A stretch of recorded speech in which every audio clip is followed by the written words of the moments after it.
வாங்க வாங்க எப்போ செய்யலாம் பார்க்கலாம். ஒரு பவுலில் கடலை மாவு எடுத்துக்கணும். அடுத்து ஒரு ஸ்பூன் மிளகாப்பொடி போட்டுக்கணும்.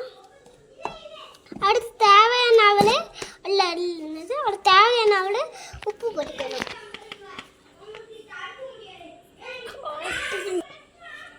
தண்ணி ஊற்றிட்டு எல்லாமே கொஞ்சம் கொஞ்சமாக மிக்ஸ் பண்ணணும்.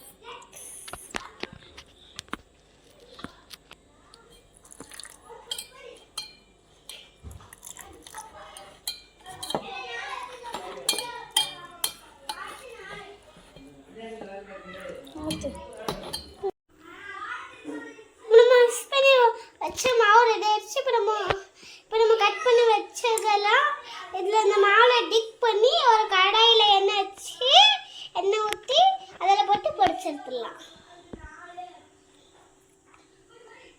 ஒன்று ஒன்றா இந்த மாவை டிக் பண்ணி இந்த எண்ணெயில் போடலாம்.